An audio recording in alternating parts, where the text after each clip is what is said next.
전화 받고 이 주제를 정했는데요. 아마 이게 최근에 삼성 바이오 이런 해서 여러분 관심도 또 있을 거고, 또 다른 측면으로 아마 혹시 기회가 되면 뭐 사회이사나 기업하고 많이 관련이 되니까 그때도 많이 도움이 될 것 같다는 생각에서 준비를 해봤습니다.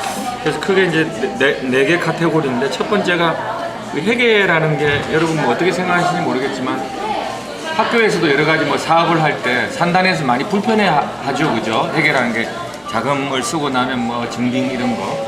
그래서 회계라는 게 굉장히 귀찮고 돌아다 보기 싫은 영역입니다. 영역인데도 불구하고 어쨌든 그 회사를 나타내는 뭐랄까 어떤 뭐 얼굴이라고 할 수 있는데, 그래서 그 얼굴을 보고 자원이 배분이 돼요. 그 주식 시장에서는 투자를 하고, 은행에서는 그 얼굴을 보고 돈을 빌려주기도 하고, 이자 금리도 결정하고, 그래서 이 리소스가 배분된다는 측면에서 아주 중요한 거다. 그래서 기업들은 분식에게 얼굴을 예쁘게 보이려고 하는 니즈가 있고요.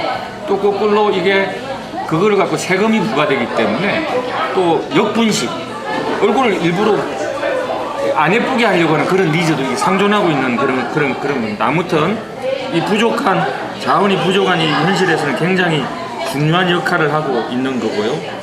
그거에 비추어서 한국의 현실을 보면 우리나라는 뭐 여러분 잘 아시겠지만 오너의 왼팔, 보통 격리부장 뭐 이런 거 잘 아시죠? 그래서 이 격리, 회계라는 영역이 상당히 그 검은 부분이에요. 숨겨진 부분, 알려주고 싶지 않는 부분, 뭐 그런 거로 인식된 그런 문화가 과거부터 아직까지 상존해 있고요.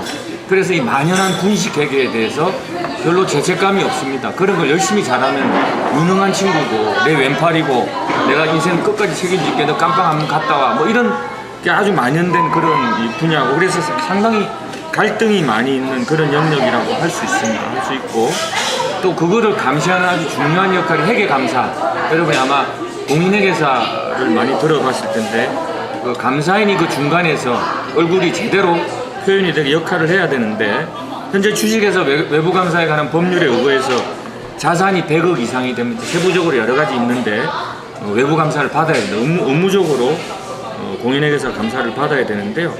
근데 지금 우리나라의 외부 감사법의 구조가 회사에서 특히 CEO가 중심적으로 감사인을 선임하는 그런 역할을 갖고 있습니다. 그래서 통상 우리 여기 이제 변호사 뭐 이런 다른 자격, 의사, 변호사는 보면 다 돈 주는 사람을 위해서 이렇게 열심히 일을 하면 되는데, 회계사는 묘하게도 돈 주는 사람을 위해서 일을 하면 이 퍼블릭과 인터레스트가 맞지 않는, 더 예쁘게 얼굴을 만들어줘야 되는데 결국 그러면 분식회계가 되어버리고 자금의 리소스가 그걸로 투입되고 사회적으로 기능을 못하게 되는 그런 묘한 그런 그 관계를 갖고 있습니다. 그래서 아무튼 현재까지는 그 돈을 주는 회사가 아주 그 갑의 입장에서 갑질을 많이 한 분야가 이 회계 시장이라고도 할 수 있고요.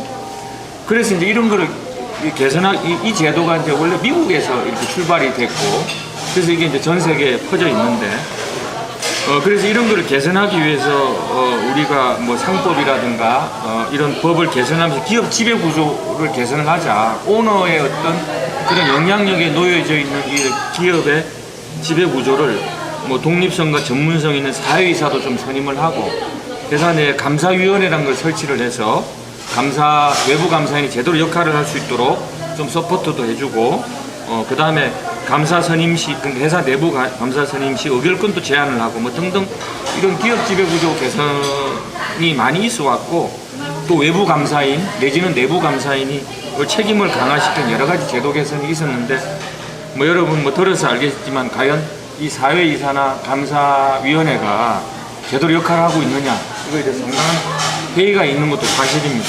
그렇게 돼 있었고, 최근에 와서는 이 분식의 동기가 약간 다른 방향으로, 특히 이제 그 재벌의 승계 구조와 연결이 돼서 이 보면 비정상 특수관계 거래 등 비정상 해결을 하려고 하는 동기가 과거와는 조금 다른 패턴으로 흘러가고 있습니다. 그래서 특히 이제 재벌이 우리 회계 시장에 미치는 영향이 굉장히 크거든요. 규모 크고 그러니까 이 합병 등 자본 거래를 통해서 승계 구조에 활용을 하려고 하는 그런 현상이 뚜렷합니다. 뭐 여러분 잘 아시겠지만 대표적인 삼성인데요.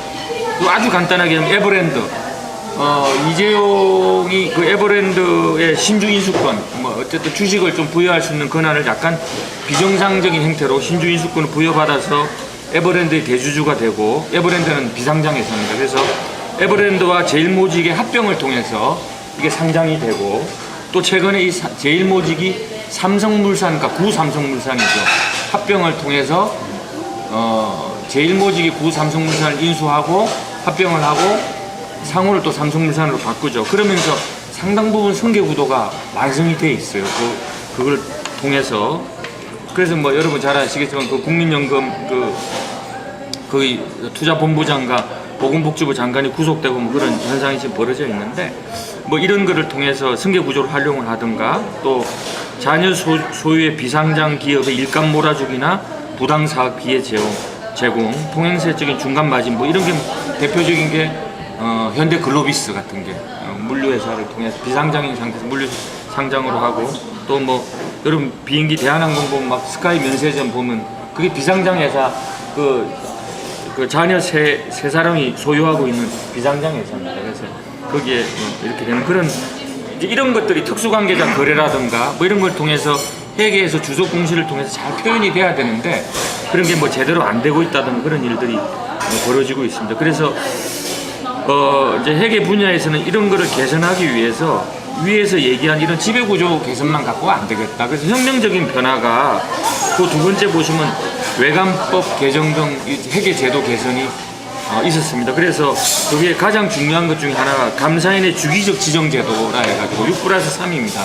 6은 과거와 같이 감사인을 회사가 선임하지만은 나머지 3년은 지정제로 해가지고 배정을 해주는 겁니다. 회계법인이. 그러면 배정받은 회계법인은 자유스럽게 독립적으로 뭐 감사를 할 수 있지 않겠냐. 뭐 이거는 전 세계에서 유례가 없는 제도입니다. 한국이 지금 유일한 제도이고, 이 감사는 기본적으로 회사가 선임하는 구조가 글로벌하는 스탠다드인데, 이게 뭐 정권이 바뀌고 뭐 등등 이러면서 이 제도가 이제 들어와 있습니다. 들어와 있고, 여러분 혹시 나중에 회사 그 사회이사가 돼가지고 감사위원회 소속이 되면, 감사위원회는 회사의 이상회계 거래 등 부정 이상 적발 시 외부 전문가에게 조사 의뢰하여 결과를 이사에 보고하는 제도를 두고 있습니다. 이것도 굉장히 막강한 제도입니다. 그래서 뭔가 혐의가 있다고 생각이 되면 다른데 의뢰를 해서 보고를 받고 할 수 있는, 이거는 뭐 아주 혁명적인 제도, 이런 게 이제 도입이 돼 있고, 뭐 그럼으로써 이제 상당히 이제 기업의 입장에서는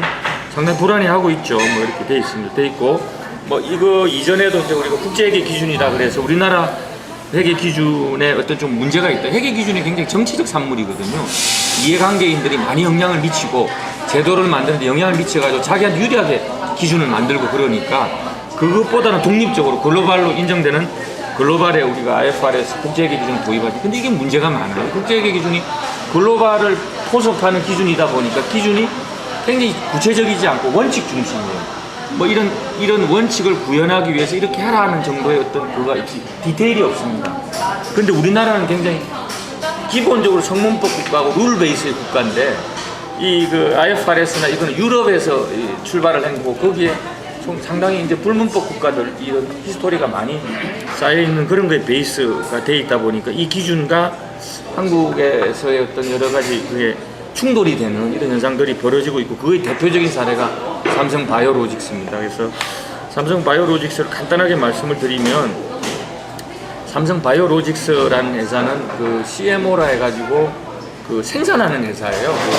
그 바이오시밀러 복제 이런 약을 받아가지고 생산을 하는 회사고, 그 밑에 자회사 에피스라 해가지고 시밀러, 여기 복제약하고는 다른 복제약은 이제 제너릭이라고 그러고, 시밀러는 그 특허가 만료된 그 약과 굉장히 동등한 약효가 있다라는 그런 그 제재를 만들어서 그 제네릭보다는 조금 오리지널 약과 제네릭 약의 중간 정도의 형태입니다. 시밀러. 그 약을 이제 에피스가 시밀러 제품을, 그게 이제 대표적인 게 우리 그 잘 알고 있는 뭡니까? 저 갑자기 해석이 생각난다. 예? 셀트리온은 시밀러와 CMO를 동시에 갖고 있는 회사고, 삼성바이오는 CMO만 갖고 있고 자회사의 에피스에 그 시밀러를 갖고 있습니다. 근데 이 에피스를 만들 때 삼성이 이거에 대한 노하우가 없기 때문에 자기들은 자금을 투입을 하고 미국의 바이오젠이라는 회사를 끌어들여 가지고 바이오젠으로부터 R&D를 제공받고 하는 그런 소위 말하는 조인트 벤처 합작회사를 만들었는데 그 밑에 주석을 보시면 그 주석 1번을 보시면 삼성과 바이오젠이 각각 85% 내지 15%를 소유하고 있으나 바이오젠이 지분 50%를 확보할 수 있는 콜옵션. 이 콜옵션이 뭐냐면요, 지분율은 85대 15지만은 몇 년 지나가고 난데 장사가 잘 되면 그 삼성바이오가 투입한 그 원가 정도의 금액만 투입을 하면 지분을 추가로 살 수 있는 권리입니다. 우리가 그런 주식 같은 거 살 때도 굉장히 유망한데 지금 사면 어떻게 될지 모르잖아요. 근데 가격이 10,000원에 살 수 있는 권리가 있는데 지금 10,000원인데 근데 향후에 어떻게 될지 모르니까 나중에 10만 원이 되면 행사하면 되겠죠. 5,000원이 되면 행사 안 하면 되겠죠. 그게 콜옵션인데 그런 권리를 준 거예요, 바이오젠한테.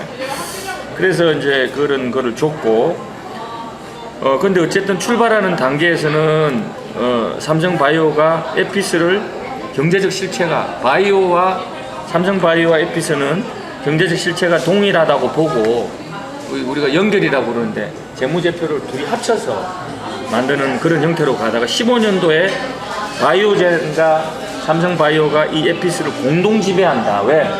에피스가 콜옵션을 갖고 있고 그 밑에 이제 주석을 보시면 이번에 2015년에 제일모직과 삼성물산이 합병을 하면서 삼성바이오의 자회사인 에피스를 5.3조에 평가를 해요. 그래서 제일모직이 이 에피스의 지분을 한 50% 아주 많이 갖고 있습니다. 그래서 합병 비율을 좀 조정을 하려고 에피스의 가치를 굉장히 높게 평가를 해서 실제로 이제 그 제일모직 한 주당 삼성물산 0.35주를 주는데 그거 갖고 논란이 많죠. 왜냐하면 이재용이 제일모직 주식을 많이 갖고 있었거든요. 그러니까 제일모직을 이렇게 높이 평가시키는 그런 니즈를 갖고 있었기 때문에 그래서 아무튼 이 5.3조 평가액이 나오면서 바이오젠이 한 5천억만 투입을 하면 2조 정도의 가치가 되는 주식을 행사할 수 있기 때문에 요거를 근거로 해서 5대5 공동지배다. 이 공동지배가 되면 이 에피스 주식이 옛날에 재무제표를 같이 작성하다가 별개의 회사가 돼버리고 이 에피스 주식을 투자자산으로 별개로 평가하게 되거든요. 그래서 이제 내용이 좀 복잡한데 어쨌든 삼성바이오가 이 에피스 주식을 투자자산으로 평가하는 순간 과거에는 에피스는 적자가 나는 회사예요. 아직도 R&D 회사이기 때문에 과거에는 한 예를 들면 3천억 정도로 평가됐던 게 이 회사가 5조로 평가가 되는 그래서 삼성바이오가 궁극적으로 한 2.5조의 이익을 계상을 하게 됩니다. 이런 걸 통해서. 그래서 이게 궁극적으로 이 에피스 주식을 평가하게 됨으로써 삼성물산과 제일모직 합병 비율에 영향을 미쳤고 이재용의 승계 구도에 이게 긍정적으로 작동이 됐고 그 다음에 이 재무제표를 갖고 삼성바이오가 2016년 8월에 거래소 시장에 상장을 합니다. 근데 우리가 통상 이 R&D 기업은 코스닥으로 많이 갔는데 거래소에서 상장 규정이 개정을 하면서 유일하게 이제 삼성바이오가 거래시장에 가 있습니다. 그래서 이제 참여연대에서 이런 부분이 거래소 규정 개선된 부분, 이것도 삼성바이오를 위해서 맞춤형 개선 아니냐, 뭐 등등 이런 거로 해서 문제 제기를 하고 있고요. 그래서 현재 논의 중입니다. 이게 분식회계인가 아닌가. 그래서 어쨌든 이제 혹시 이제 그 기업의 뭐 사회회사나 등등 관여가 되면 이 원칙 중심의 IFRS 체제 하에서는 다양한 대안 허용이 되기 때문에 절차적 정당성이 굉장히 중요합니다. 항상 전문가를 불러가지고 체크를 하고 말로만 해서는 안 되고 항상 다큐멘테이션화 시켜야 됩니다. 자료화 시켜가지고 내부 경영자의 영향력을 배제한 상태에서 외부 전문가를 활용을 하고 항상 내가 정당하게 일을 제대로 추진하고 있다라는 제대로 체크를 하고 있다는 그런 다큐멘테이션을 시키는 것이 자기를 보호하는 것이고 이제 그렇다고 할 수 있겠습니다. 벌써 14분이 됐습니다. 네, 좋습니다. 이거로 종료하겠습니다. 네, 감사합니다. 감사합니다. 네.